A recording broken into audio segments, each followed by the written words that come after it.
Welcome, everyone. I'm Kimberly Boscheman, and this is the Intentionally Intuitive Podcast.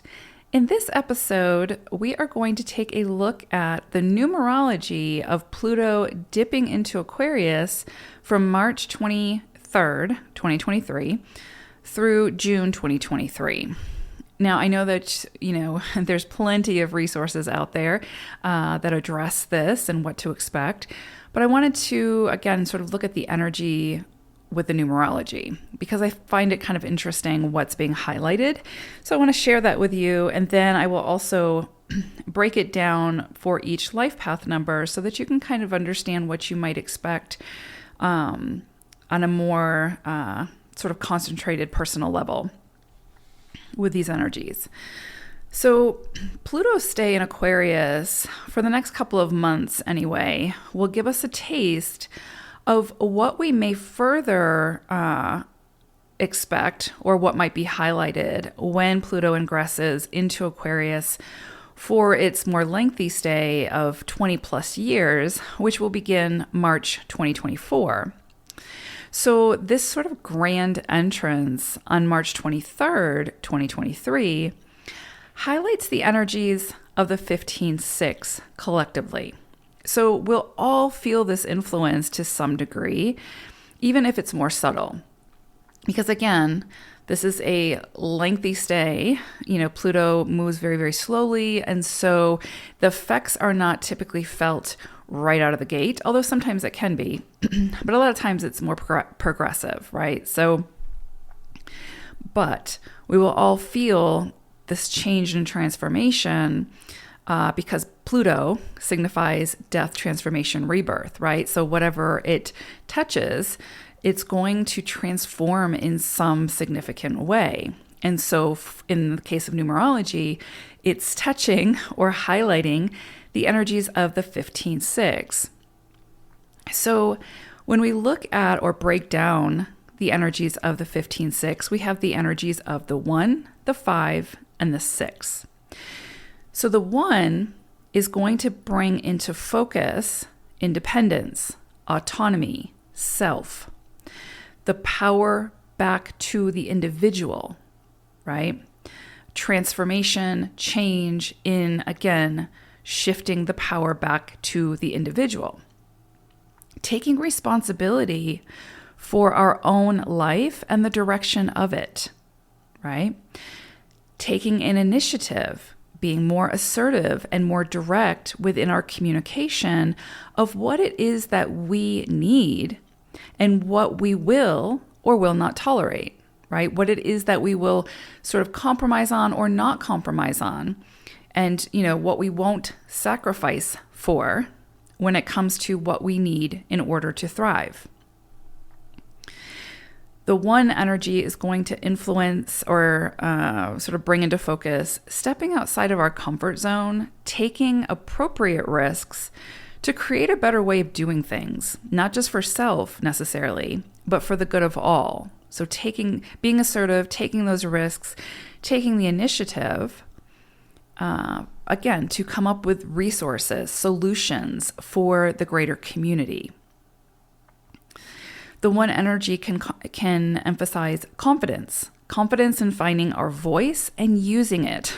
Less control from the external or not accepting control from the external, and bringing the focus back to control within our own lives and our destination.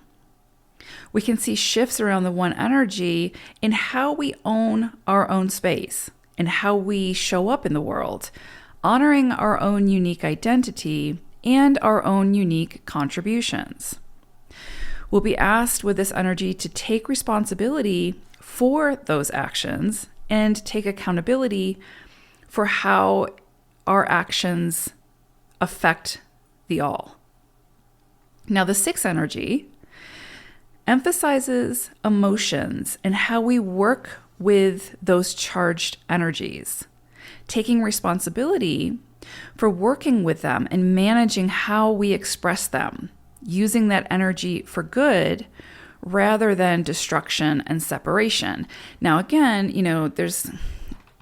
emotions are such a hot topic because people immediately, when you say control your emotions or manage your emotions, people immediately want to jump to suppression or avoidance. And that's not what we're talking about. What we're talking about is working with your emotions in a very healthy way so that you're not expressing them in a destructive way, right? You can work with, honor, acknowledge your emotions without sort of directing them or expressing them in a way that causes harm to self or others. So there may be more of an emphasis on emotions, where for so long, emotions for women, men, have been really sort of taboo and suppressed, right? For women, if you're emotional, you're hysterical, right? You're out of control and you're not taken seriously. For men in society, if they express emotions, they are weak, right? And of course, I'm not talking about like anger and that sort of thing. For whatever reason, we've become a society that respects expressing anger and violence and all those things. And so I think there's probably going to be a shift where we start respecting having greater control and management of those emotions rather than letting the emotions control us, right? It's so much healthier for self and others when we can manage and work with that very charged energy in a healthy way. And the 6 energy being highlighted puts emphasis on that. I expect there to be, with this 6 energy, more emphasis on the energy of the divine feminine. Now, I'm going to be talking a little bit about divine feminine energy, divine masculine energy, or feminine energy, masculine energy. This has nothing to do with gender. This is the energy, right? How we express that energy. So keep that in mind as we move through this. I know that if you listen to my channel, you already are aware of that, but I'm just putting that out there. So with the 6, I do expect to see a greater emphasis on the energy of the feminine. So more receptivity, more compassion, more empathy, less focus on striving, and more focus on work-life balance. Because right now, there's definitely an imbalance there. It's more about, how much you can do and how often and what your success rate is and all of those things. There's much more emphasis on the end goal and striving to get there. And I think there will be a shift there where, in one way or another, the focus sort of balances out and we start looking at, again, that work-life balance, the sort of honoring the holistic need for rest and rejuvenation, more balance and harmony rather than separation and man-made boundaries, right? So we may see less borders and more unity, figuratively speaking, but also literally. We might see sort of borders between countries open up and get less sort of strict or rigid, where it's much easier to cross borders and, experience different cultures and experience living in another country without major restrictions type thing. And so much less about,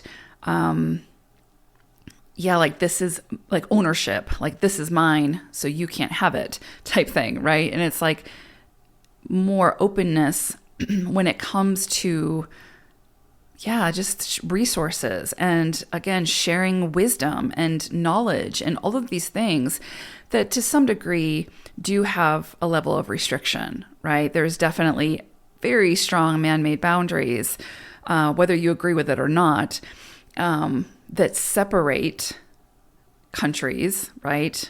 Individuals, peoples, community, etc.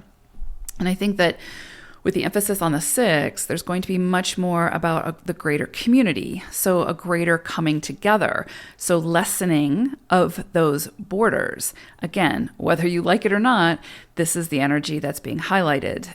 And so again, it will hopefully, or at least the goal of the energy would be, of the 6, right?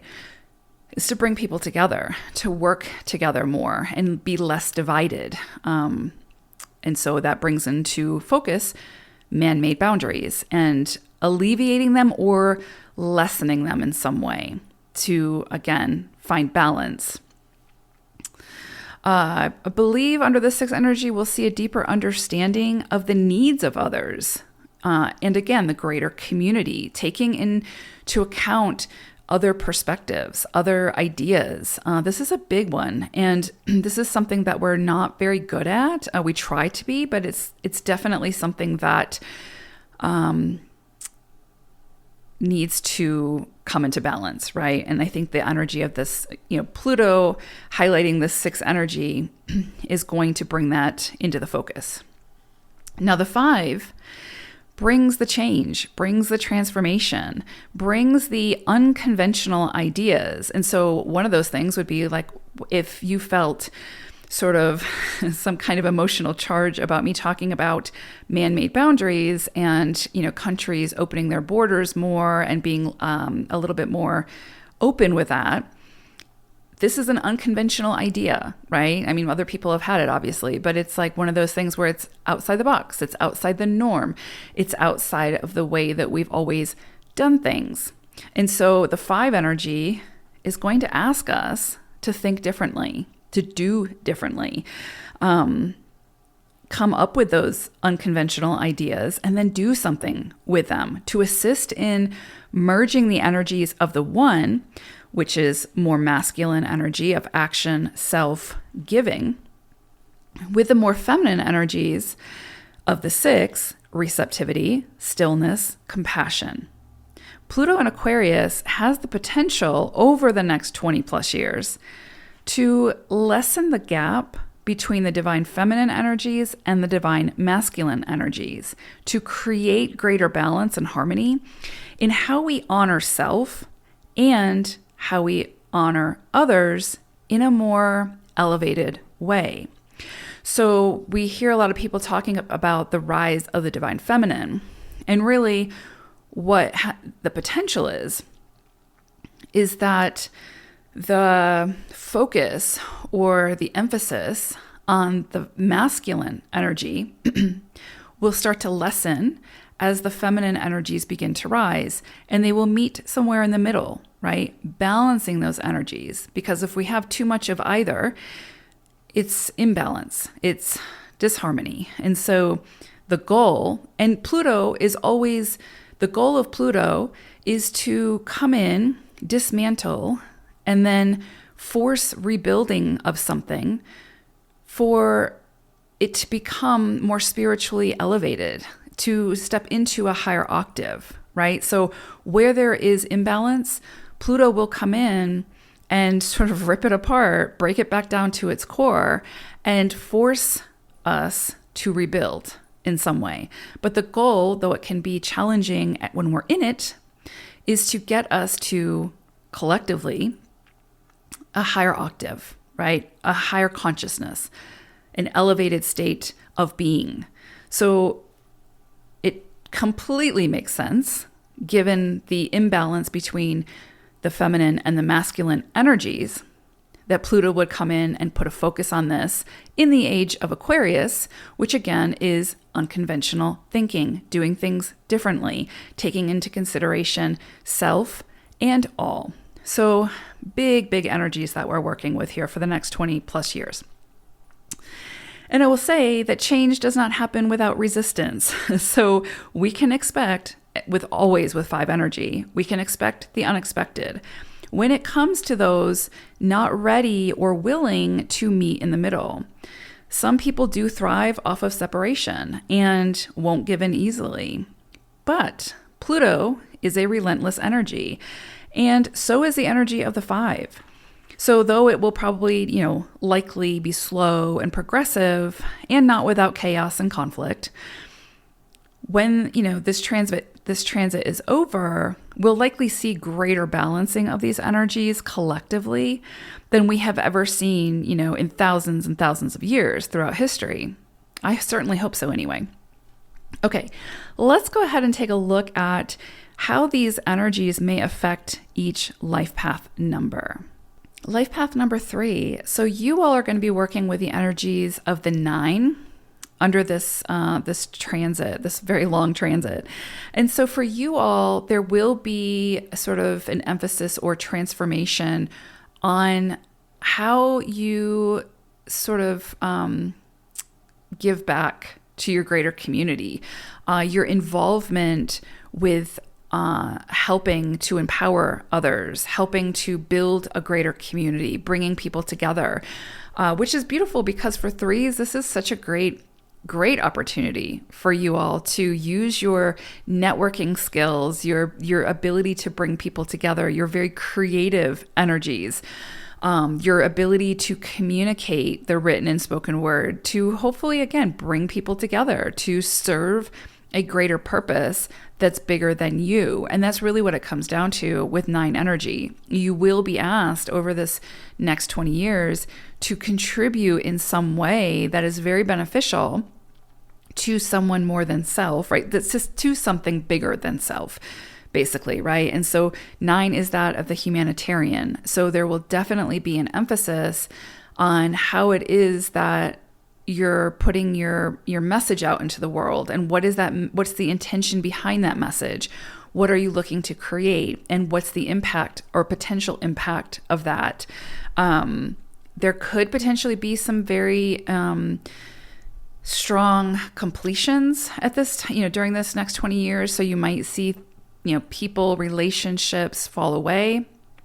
It's also very possible that you will see people transcend, right? And so pass away, not to get too dark, but that's always possible, especially under 9 cycles. And of course, it's a 20-year period, so that's not, uncommon, right? But just, be aware of that. It is the end of a cycle. And so there's something that you will be working towards completion during this period of time. And because it's so long, such a long period of time, this could be something very big. So this could be something that, once it comes to completion, doesn't mean that that's a bad thing. It just means that then you can gain the recognition for it. You can gain the prestige and the resources from it, right? So that's always possible as well. But your focus is really going to be shifting, if it's not already there, towards the greater good, and how you can use the beauty of the 3 life path to enhance, your contribution and the good in the world, right? And how you sort of create greater resources and greater, just opportunities for empowerment or justice within the world to serve something bigger than self. So big energy. This would also be a time where if you were to come into, say, a large sum of money, right? This would be a period where you would need to look at how can you benefit from that, but then how can others benefit from that as well? How can you recirculate? How can you share in that wealth, right? Because again, this we need to find the balance between self and others. And because you all are working with this very concentrated energy of the 9, it becomes a greater focus, right? The humanitarian energy and how you contribute towards that. So incredibly beautiful energy, but not necessarily the easiest energy to work with, especially, if you're not familiar with it, or if you don't have strong placements of the 9 in your chart already. It can be a little bit challenging. It can also feel a little bit more isolating than some of the other transits, because not everybody is going to understand your vision. And, it becomes a period of selflessness as opposed to just more strongly focused on self. So I think you'll find that you sort of are shifted in a direction of, again, helping others. And what does that look like? And how are you empowering as opposed to disempowering, and all of those things. So I think paying attention to, again, your words and your message, and, your intention behind your actions and your intention behind your words will come into play very strongly during the next 20 years. So pay attention to that. But the key here is this is going to be a period for forgiveness, compassion, releasing any grudges, being the bigger person. This is absolutely going to put you in a position to have to be the bigger person in situations to create harmony. Doesn't mean you have to bring that person back into your life, just means that you have to find a way to release the more heavy energy that you might be carrying with you. And that will require you to release those grievances, release that judgment and any energy around non-forgiveness that you're holding on to. That will absolutely come in the next 20 years for you. So just be aware of that. So I hope this was helpful. Thank you all so much for listening. Take care. Bye for now.